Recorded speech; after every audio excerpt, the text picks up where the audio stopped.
Welcome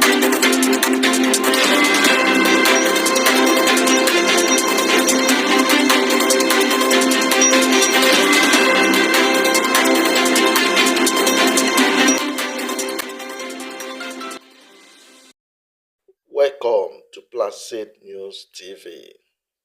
IBB's autobiography, The Ojukwu Narrative. Watch General Aguiyi-Ironsi's speech after the coup and Chukwuemeka Ojukwu on side of the unfortunate event. Relax. Watch this video, comment, subscribe, like, and share. Get it straight. The young officers had within Igbos, Yorubas, and Hausas. The way the Nigerian army was structured, you could not escape a preponderance of Igbo officers. And these were at the middle level because they were essentially majors. By then I was a lieutenant colonel, so I wasn't part of it. I was then commanding a battalion in Kano. The coup ostensibly, because I later found out that the whole aim of the coup was to halt this apparent drift in Nigeria. But significantly, you know what they wanted to do? To create a presidential commission of army officers as a safeguard, the people who would guard the nation, and hand over government to Chief Obafemi Awolowo. The idea was to release him from prison, make him prime minister, and in the hope that Nigeria would become a better place. That is actually how. So it was really the Yorubas and their leader that were going to benefit. Oh, absolutely. From the coup, not the insinuation that it was an Igbo coup. No, certainly not. Okay. Certainly. Your Excellency, we have and not only that, and I think because a lot of things have been said about this. Who actually halted the coup? Aguiyi-Ironsi in Lagos, an Igbo. Emeka Ojukwu in Kano, an Igbo. The Igbos halted the coup. How can it be at the same time an Igbo coup halted by Igbos? There's something odd about that.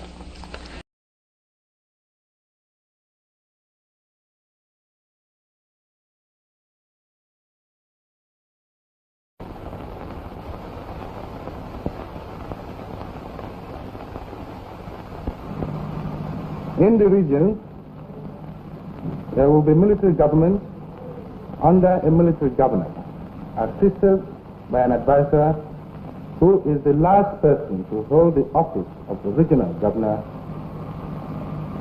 The normal function of government in each region will be carried on by the permanent secretaries in the region, and they will be directly responsible to the military government there. The regional military governments are directly responsible to the head of the federal military government and the supreme commander of the armed forces, Federal Republic of Nigeria. Public corporations and other separate bodies, such as local government, will continue to function under the appropriate ministries. All existing laws, regulations, orders, and official instructions remain in force, wherever applicable, until either modified or abrogated by the federal military government. Will there be press censorship during this regime? I do not think that I should start off with press censorship. But I may impose censorship if it became necessary.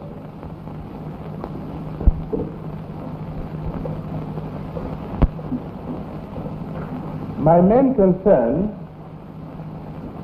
is to restore law and order as soon as possible. But I don't want to go because these things are all, the tapes are available, the records are there. In fact, only about 2 weeks ago I saw a set of the records again. The transcripts are available. But we talked about the Nigerian situation, and certainly at the end, everybody says, oh, you told them this, you did that. The fact was that our case was so clear that I actually believed at the end of ABURI that the problem was not Gawan, but probably some ambassadors in Lagos who were pressing for something else. Because we understood each other. We agreed on every single point. The drafting was, in fact, my chief secretary with 2 other chief secretaries from the other side. They said, no, no, no. And drafted and agreed. We looked at it, we agreed. General Ankara read over the whole report again to us at the end, asked us if we wanted to amend anything. No. At the end of all that, the position was so good that actually Ankara drove Jack, Gawan, and myself to the airport. Jack was sitting on his left, I was sitting on his right. He was in the middle. And in the course of that journey, at a point, General Ankara shook his head and said, oh, thank you. Thank you. If only we can go on like this, everything would be all right. I believe I was the one. As I do now from time to time, I go for the dramatic. Suddenly I picked up Gawan's hand, put it on Ankara's lap, brought my other hand, placed it on it, and I said, General, sir, hold us together, I want to say something. So General Ankara put his hand on top of the 2 hands, and I said, General, I want to assure you that I am totally satisfied with everything we said. I will even go further and say to you something I did not say at the conference, and that is that once we have implemented everything we have said, I would ask you for one favor and one favor only, and that would be to be the one to propose Jack Gawan as a head of state of Nigeria. It was a 2-day conference of peers and old mates, but its aftermath produced even further controversy. When we came back, and Ojukwu did not go to make the statement he made first, virtually giving the impression that we've agreed for a confederation to move apart, etc., which was really not in exactly that. If I had had the opportunity to make my broadcast first, because that was the agreement, not for him to make the broadcast first, then if I had committed myself to what he said, then there wouldn't have been any problem. But he went and said certain things that certainly looked wrong, and therefore we saw in practically everything he did, I think it was for to play up to the gallery, not being sincere. At ABURI, yes, we agreed. on area commands for the armed forces. At ABURI, we agreed that the police force will be decentralized. We agreed on those.